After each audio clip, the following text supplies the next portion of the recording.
Daddy shoes, comfy shoes, τι διαλέγετε? Υπάρχει και ο συνδυασμός και των δύο, θα το δούμε σήμερα αυτό. Όταν λέμε daddy shoes, τι εννοούμε όμως? Να, ένα καλό παράδειγμα.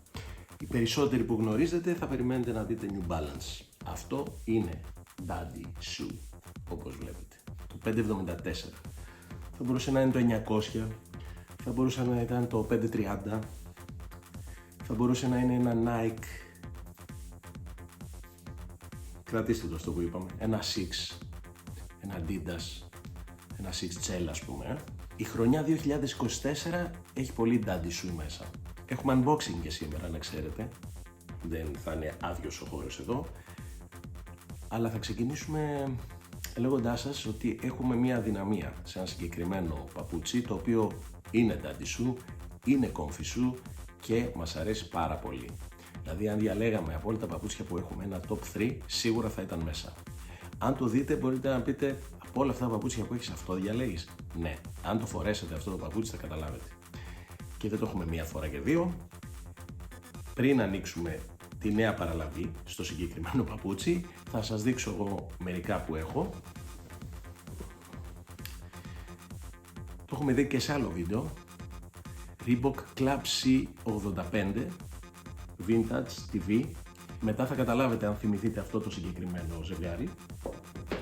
Club C85 με πράσινη λεπτομέρεια. Το είχαμε κάνει unboxing λίγο καιρό πριν. Club C85 με μπλε λεπτομέρεια. Πολύ ωραίο και αυτό. Το οποίο έχει και διαφορά έτσι στο χρώμα, άμα δείτε. Είναι λίγο πιο μπέζ αυτό.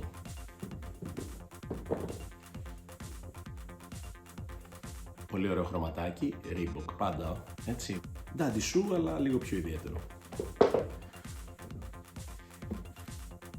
Και αυτό είναι Reebok Club C, αλλά είναι το bulk, είναι για skaters. Αν δείτε εδώ υπάρχει αυτό τη σκληρή λεπτομέρεια, είναι γενικά η επένδυση του πιο μπαμπάτσικη θα λέγαμε, έτσι. Και αυτό πολύ ωραίο παπούτσι, με γκάμ σόλα. Και εδώ έχουμε τη νέα παραλαβή. Για να ανοίξουμε να δούμε λοιπόν τι παραλάβαμε. Club C85 από Reebok. Αυτό είναι το μόνο που θα σας πω σε αυτή τη φάση. Το συγκεκριμένο παπούτσι το έχω δύο φορές. Σας το έδειξα λίγο πριν. Εννοώ δύο φορές με αυτό που παραλάβαμε σήμερα. Γιατί θα μου πείτε? Το βρήκα σε πολύ καλή έκπτωση και γενικά καλό είναι να υπάρχει στη συλλογή μας και άθικτο, γιατί το άλλο το φοράμε πάρα πολύ.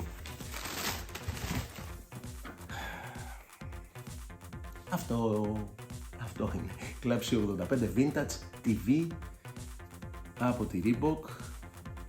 Το αποκτήσαμε και δεύτερη φορά. Εδώ το βλέπετε πιο μπιταρισμένο και αυτή είναι η νέα παραλαβή. Daddy shoe και αυτό. Και comfy πάρα πολύ. Παιδιά, η επένδυση μέσα είναι άψογη, σαν να έχει πετσέτα είναι. Και φυσικά δεν θα μπορούσαμε να μην έχουμε και μία παραλαβή από Nike. Αυτό το παπούτσι είναι daddy shoe, αλλά δεν είναι και τόσο daddy shoe. Θεωρείται ότι είναι release woman, βγαίνει μέχρι νούμερο 50, οπότε μπορείς να το πιτάρεις. Και να ξέρετε, στη Nike, επειδή τα woman sizes είναι διαφορετικά από τα άντρικα, να ξέρετε όταν βλέπετε στο app το 12 size 12, ξέρω εγώ, που είναι το δικό μου, είναι το πραγματικό ανδρικό νούμερο, έτσι. Αυτό γιατί μπορεί να είναι daddy shoe. Κλασικό που την Nike. Το χρώμα στο συγκεκριμένο παπούτσι το κάνει πολύ daddy shoe. Βέβαια αυτές οι λεπτομέρειες εδώ πίσω είναι λίγο πιο σπορ κατάσταση. Κοιτάξτε εδώ πέρα τι γίνεται. Είναι comfy shoe όσο δεν πάει, να ξέρετε, είναι πάρα πολύ άνετο. Κοιτάξτε αυτό εδώ που κάνει στη σόλα. Τρομάζει λίγο όταν βλέπετε τέτοιο χρώμα σε παπούτσι, είτε είναι Asics, είτε είναι Nike, είτε είναι New Balance, είτε είναι Adidas, είτε οτιδήποτε είναι, να ξέρετε ότι είστε μέσα στη μόδα. V2K Run από την Nike. Αυτό θα το φορέσουμε πάρα πολύ, να ξέρετε.